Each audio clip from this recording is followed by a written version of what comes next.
how can you not love this team? As frustrating as they can be sometimes, what a comeback victory. A very unlikely comeback victory, but man, they needed it. They got it. They break the losing streak. Chicago White Sox are on deck. We'll get into it on today's Locked On Guardians.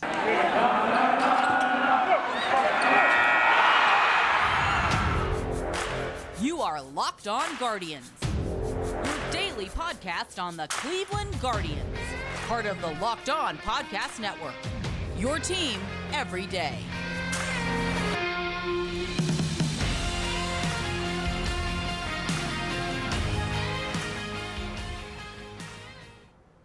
Today's episode is brought to you by BetOnline. BetOnline has you covered this season with more props, odds, and lines than ever before. BetOnline, where the game starts.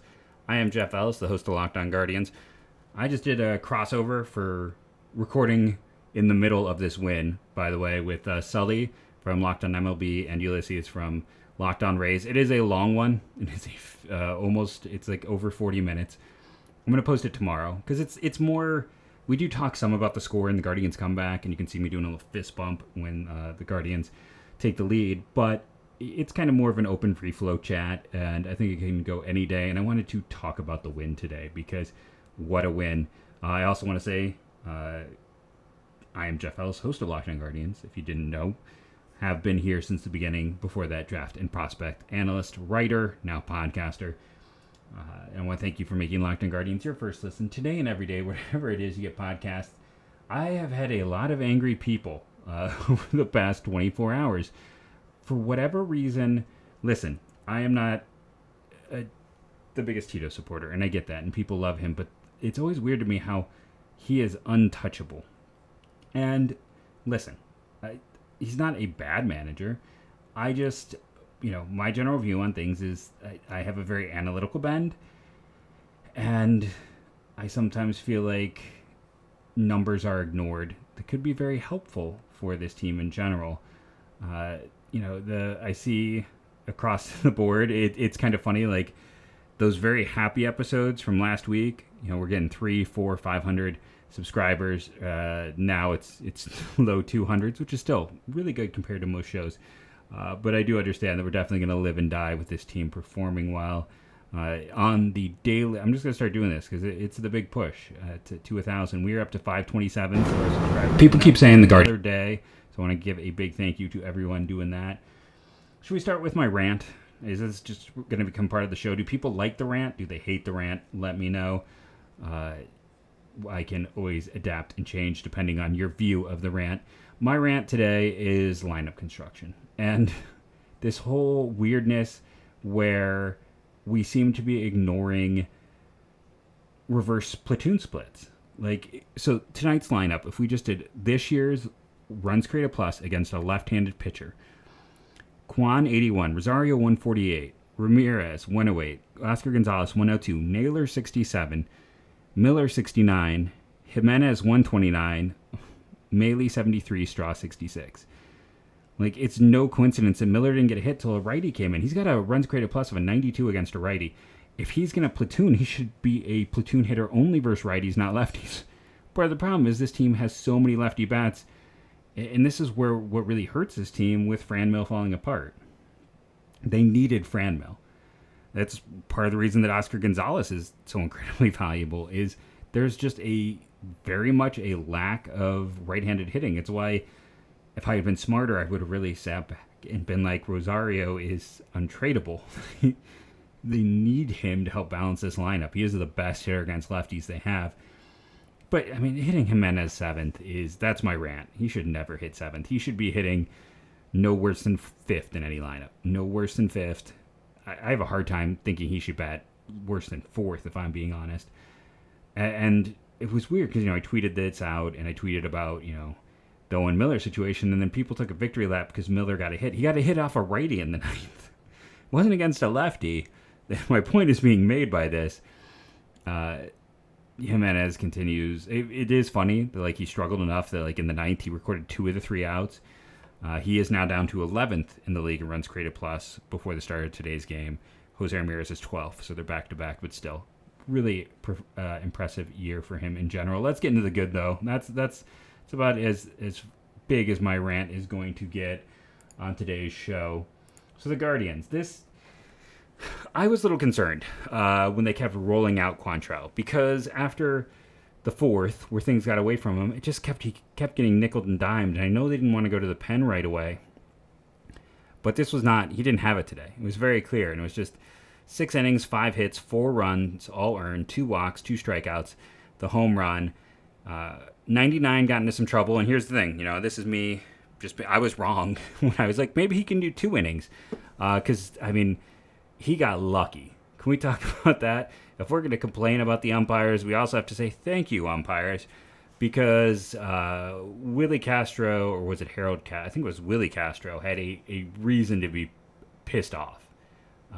When he got rung up, 2 of the called strikes were well above the zone. That should have been bases loaded, 1 out for 99. Shaw comes in, gets his third of an inning, but gets that appearance, keeps moving up those appearance charts. Remember, every 5 appearances he makes until he gets to 60, he makes $150,000 for every 5 appearances. So once he gets to like 50, 55, and once he gets to 60, I believe the thing goes up to every 5 appearances is $250,000. So, he went to Shaw there. He was fine. I have no issue going to him in that situation. It was a tricky situation, but I'm not going to complain. Class A, I said it on the crossover. He's the best reliever in baseball. Full stop. Edwin Diaz is great, and he's got the electric entrance, and he plays in New York. But Class A is the best reliever in baseball, and I don't even think that's a debate point. He's just been utterly unhittable, and that's what kind of makes this team fun if you think about the postseason. Listen, either 99 figured it all out, or he's figured out a better way to hide the sticky stuff or use a different sticky stuff. Whatever he's done, he looks like the 99 of 2 years ago. You put him in Class A, and then Trevor Stephan is a solid back-end guy. You're just 7, 8, 9. Your starter just has to go 6. Go to the pen. This could be a deadly... No one's going to want to face a team with Class A on it in the postseason. Let's just be honest about that. And remember, he's got like a Carlos Carrasco-esque contract. He's got a 7-year contract for Class A, and I think it maxes out at like 10 or 12 million. It's amazing. One of those, we all focused on Jose or Straw, and hey, Straw reached base twice in this one. We'll get into that. But yeah, Class A is, he is one of the 5 best players on this team, bar none. And I know... I say that as someone who doesn't value relievers as much, but when you are that good, it brings incredible value, and he is that darn good. I didn't think he'd be this good, but it is kind of funny to go back to, because I've brought it multiple times, the people who were really gripping over him at the start of the year, and there's none of that now. Now we all have to be very thankful for Class A and that signing. That was the first, right? It went Class A, then it went Ramirez, and then it went Straw. And, 2 of those 3 are definitely looking like they're going to work out. Hopefully Jose will... I'm kidding. We're going to take our first break. We'll come back, get in the nitty-gritty of this game, and then preview the Chicago White Sox, who are playing well and on deck for the Cleveland Guardians. Our first fantastic sponsor are the good people with Pure Research, who have the liver health formula. I talk about this on the crossover show. Listen, your liver is... your body's filter. It is what helps you keep clean. As you get older, your liver is also a problem area. You can build up fatty deposits and other negative things that can affect your liver and make you genuinely, not feel good, make you feel sluggish and tired. Liver Health Formula is here to stop that. They are here to help your liver function better, to wake it up, give it some of those super nutrients, and get rid of the belly bloat, get rid of the tired. And right now, they're also going to give you a free bottle of Curb Fit with your order, which is a safe, all-natural appetite suppressant, making it easy to avoid those nasty, no-good junk foods. Go to liverhealth.com/MLB to learn more. Again, that's getliverhealth.com/MLB to try Liver Health Formula completely risk-free and get your free bottle of Curb Fit with your order. Go to getliverhealth.com/MLB to get started today. Let's get into our specifics. Let's do some box score bingo. Do people like that? I've never had a negative complaint, so I just keep doing it. I've also never had a positive complaint. So, yeah, Kind of curious. 11 hits by the Guardians. It felt like all 11 of those came in the ninth. But, 11 hits, 4 walks, and then a whole mess of hit batters in this one. You had the intentional walk by Naylor. And then you had Rosario got hit, Miller got hit, and Ramirez got hit. I would have bet the house and everything I own that if there were 3 hit batters, that one of them would have been Jimenez. Like that would have been like, okay, all of it. Here's my entire everything. But it wasn't in this one. So that's 4 additional plus the 4 walks. That's 8. 19 opportunities. 19 opportunities on average should give you about 6 runs. Cleveland outperformed that to the degree of 8 runs. In terms of extra base hits, Oscar Gonzalez, pair of doubles. 19 on the year now. That's as many as Stephen Kwan has. And Jose Ramirez has 37. So 5 extra base hits. I'm sorry, I forgot about Jimenez is in there, who's got 20. That's right. Jimenez has 1 more than Oscar Gonzalez, who didn't get called up till May and then missed almost a month with injury. He's not hitting home runs, but I'll tell you what, he is the double king right now. Who reached base twice? Well, Kwan did, and Rosario did, and Jose Ramirez did, and Oscar Gonzalez did, and Josh Naylor did, and Owen Miller did, and Andres Jimenez did, and Miles Straw did. So everyone but Luke Maile. Maile had a walk, and was part of. I mean, that walk helped start the turnaround. So you can't really get mad at him to any degree. Who are your 3 stars in this one? I mean, there's actually a decent chunk of players to choose from. I think Oscar Gonzalez gets one of them for having 2 extra base hits. Strong performance, 2 hits in this one. I'm also tempted to give it to Stephen Kwan, who came through with a big hit and had 2 hits in this one. And then at the end of the day, I'm going to give it to Jimenez. I know in the 9th, or in the 8th, I should say, he didn't do a whole ton, but he had 2 hits in the game, one of them being an extra base hit. We had 3 players who had 2 hits. It's either that or... Okay, I'm going to take it away from Jimenez just because the 9th. Because Josh Naylor had 2 walks, an intentional walk, and a hit. So he actually reached base 4 times to lead the team. So it's close. I'm going to give the advantage to reaching base 4 times over reaching base twice, even though 2 hits is more valuable than 1 hit, and one of them was an extra base hit. It's very close. Let's be honest. It's very close in this situation. But the win occurred. Cleveland... the Twins, I believe, had already won when this game went down, so the Twins will be a game back. The White Sox are currently losing in the bottom of the 9th to Houston. I'll just pull this up so we can confirm it one way or another. And then Cleveland have the White Sox on deck. For some reason, I thought for sure it was the Twins. But what's interesting is tomorrow's the off day. Then 3 against the White Sox, and Monday is an off day. So this is like the All-Star break in August. This is a nice time for them to rest up. We're going to get into the matchups. It's kind of a rough matchup for the Cleveland Guardians. We'll get into that, but we're going to dive into all of that fun discussion in segment 3 of Lockdown Guardians. We're not quite there yet, but we'll be there in a second. After the White Sox, you have the off day, 2 at San Diego, and then it's 2 Seattle. So it's tough. Cleveland has a harder schedule than either of their competitors down the stretch here. It's going to be a question, can they hold on to this with the tougher schedule? I am unsure. I think they can, but it's not going to be easy. And you can't have any more split series against a team like the Tigers. You have to take care of business against bad teams. And while they did tonight, dropping 2... You just can't. In terms of Cleveland's schedule the rest of the way forward, that's what I was trying to pull up here, and it's not. It's been very slow. After the Seattle series, you then have another off day on a Monday, and then it's the Mariners. I'm sorry. Seattle is the Mariners. Then it's the Orioles, who are competing for a wild card. So again, this is rough, right? It's Padres, postseason team.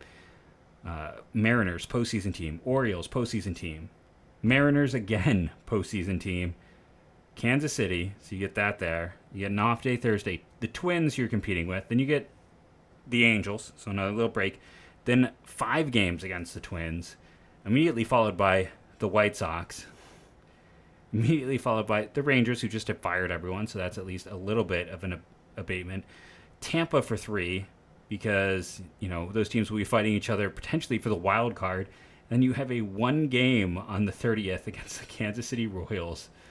The Royals series then is all the way through the 5th. It's just kind of because of reschedules. They're now scheduled to be the 3rd, the 4th, and the 5th. That's a little bit weird, but yeah.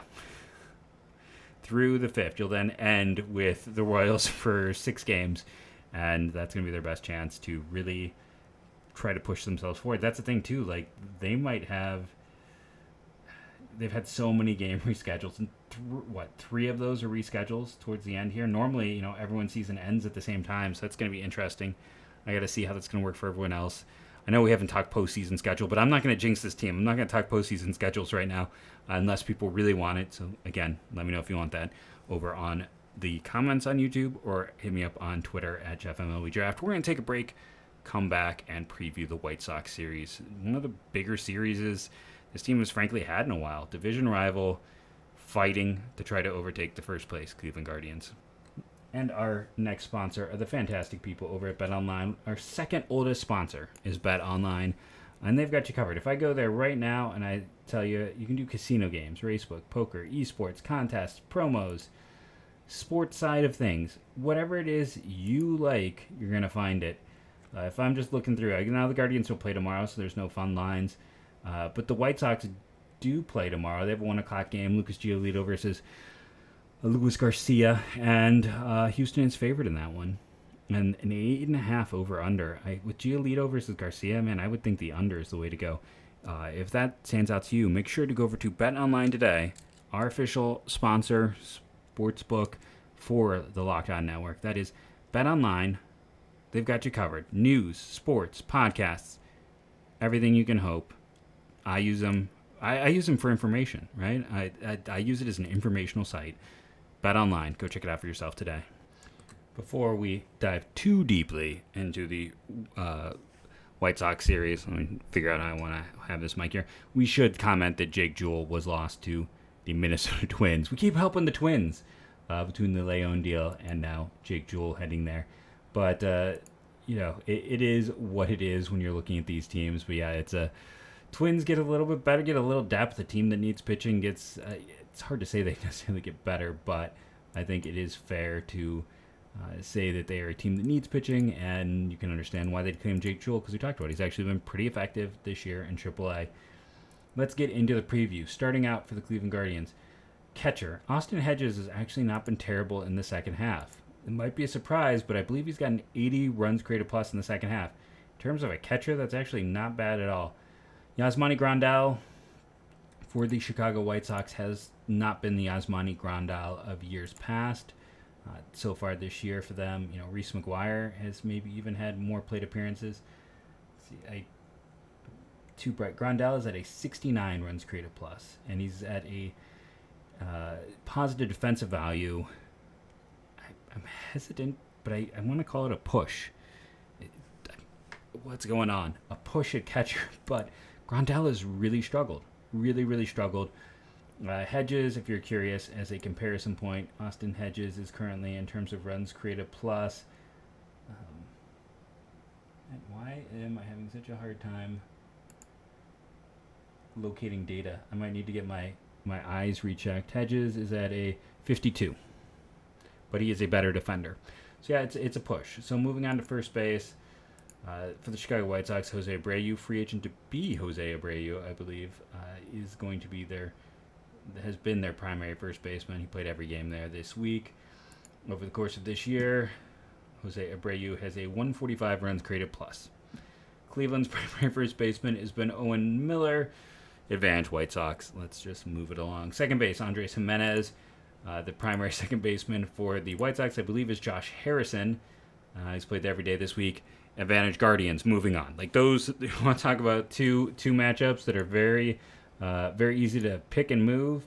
At the same time, Harrison, in fairness to him, is at a 101 runs created plus with a positive defensive value on Fangraphs. I didn't expect him to be league average. That is a win for the White Sox that he is a league average performer so far this year. Shortstop. Their primary shortstop, there's been the issues with Tim Anderson, with it feels like just things here and there. Sosa played 3 games at shortstop.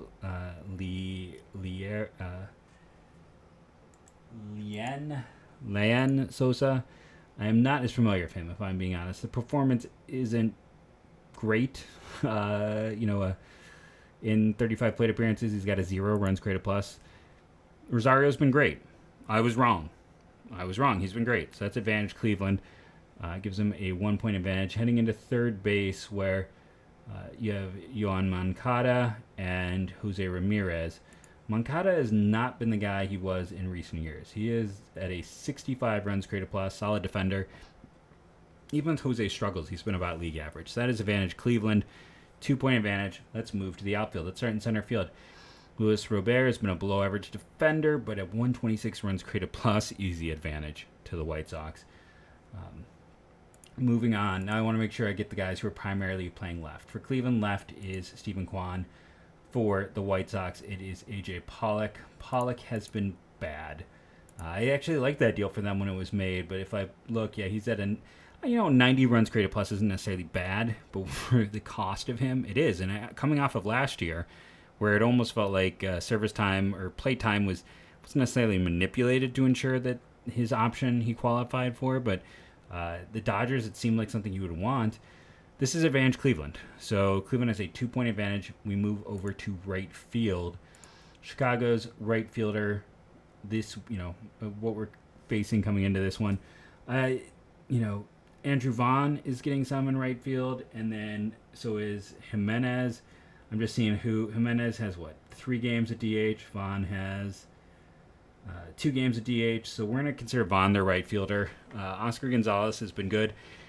Andrew Vaughn is turning into that hitter that I said he would be coming out of college. A 133 runs created plus, a 297, 345, 470. I said I liked him more than Spencer Torkelson. I might get this one right. We'll see. But he has been fantastic. He's a terrible defender. He's a first baseman playing right field.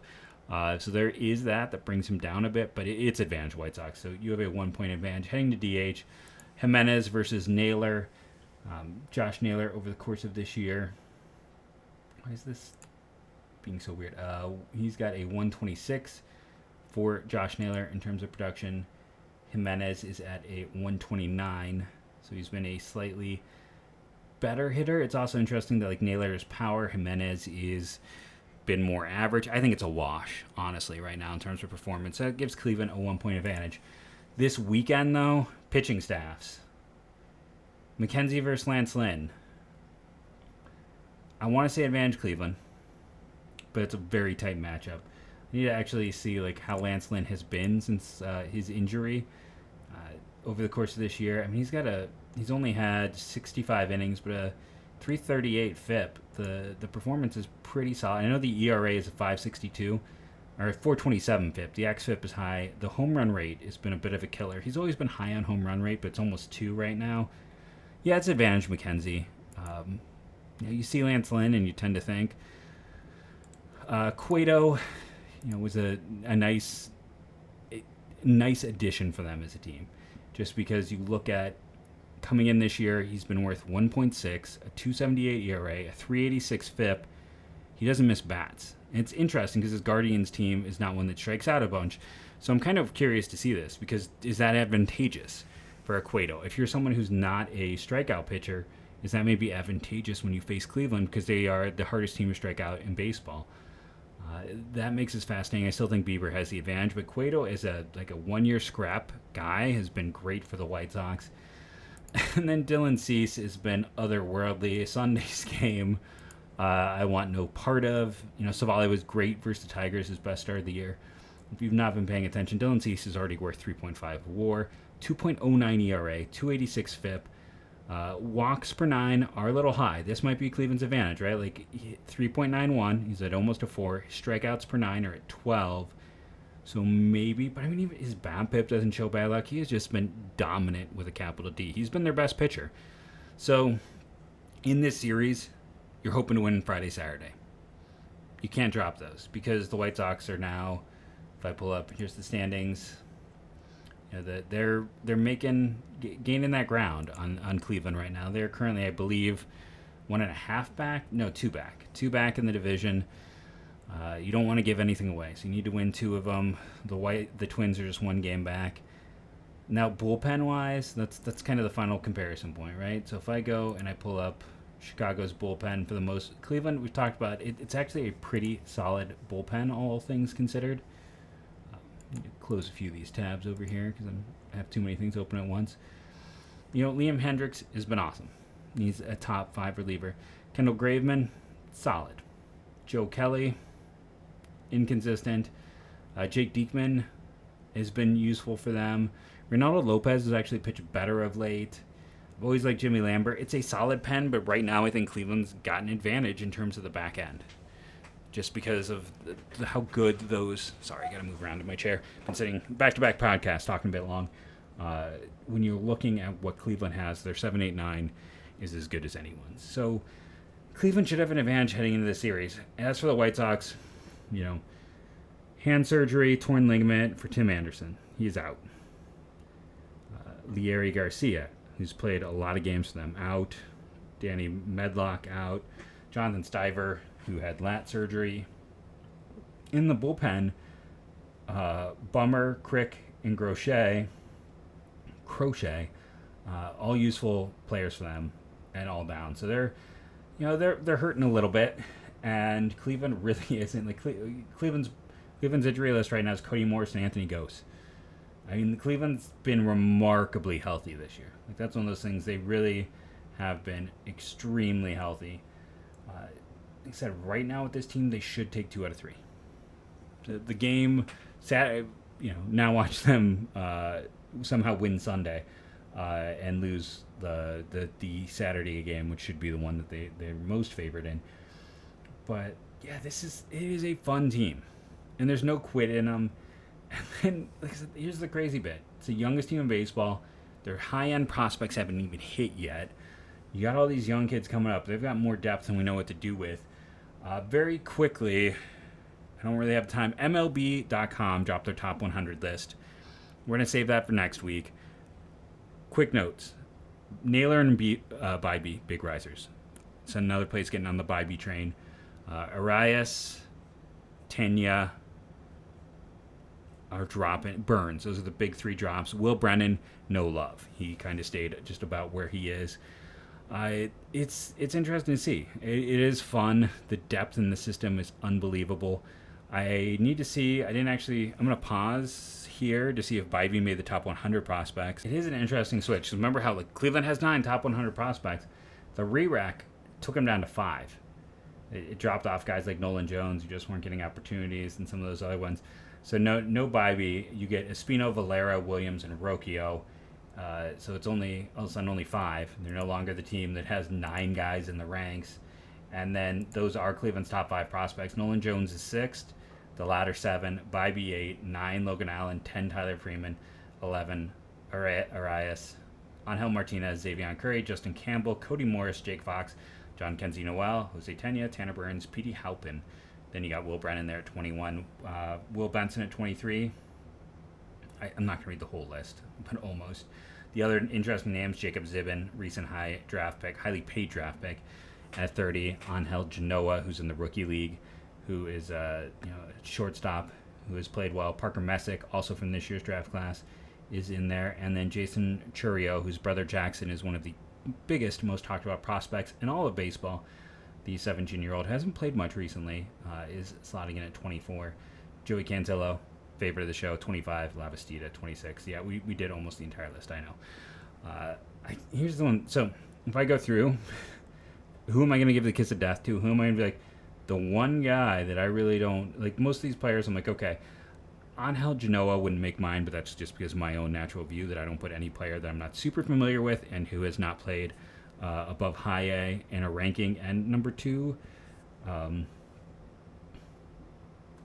Nikhazy for a second-round pick who's a lefty, who's got a funky delivery, who is kind of getting passed by other players from that draft class left and right. Nikhazy and this team's incredibly poor luck with second-round picks. I don't know. I might be tempted to switch him to reliever and see if he moves quick. I've been Jeff Ellis. This has been Locked On Guardians podcast. Remember to rate and review, download daily. It helps. Subscribe, please, please, please. I get the YouTube, and we have a nice discussion on the YouTube, but it is literally an extra 20 to 30 minutes of just work for nothing. So until we get to 1,000 subscribers, it's great. It's not for nothing because it has helped revitalize me to a degree when I was kind of feeling down about the podcast, when there were some issues in the spring when the numbers weren't doing great and they're talking about replacing me. This part, having the interaction with all of you was huge. And the numbers are good. I'm going to tell you, they said, the biggest YouTube growth in the past week, we made that list. So that's all of you. So big thank you to that. But again, if you got extra accounts, you can do anything. I really, really would appreciate helping us get over that 1,000 barrier. And again, if you enjoy the channel a lot, and I enjoy interacting with all of you, I have been on the cutting block a few times. If you want me to stick here, if I can get this over 1,000, I'm pretty much safe. So just, an additional thing. If you don't like me, then hey, there's also a light at the end of the tunnel. But if you do like me, this is the best way you can let your voice be heard. I have been Jeff Ellis for the Locked On Guardians podcast. Remember to hit me up on Twitter at JeffMLBDraft. Leave those ratings, download daily, and of course, subscribe on YouTube. And as I end every show, go Guardians, go.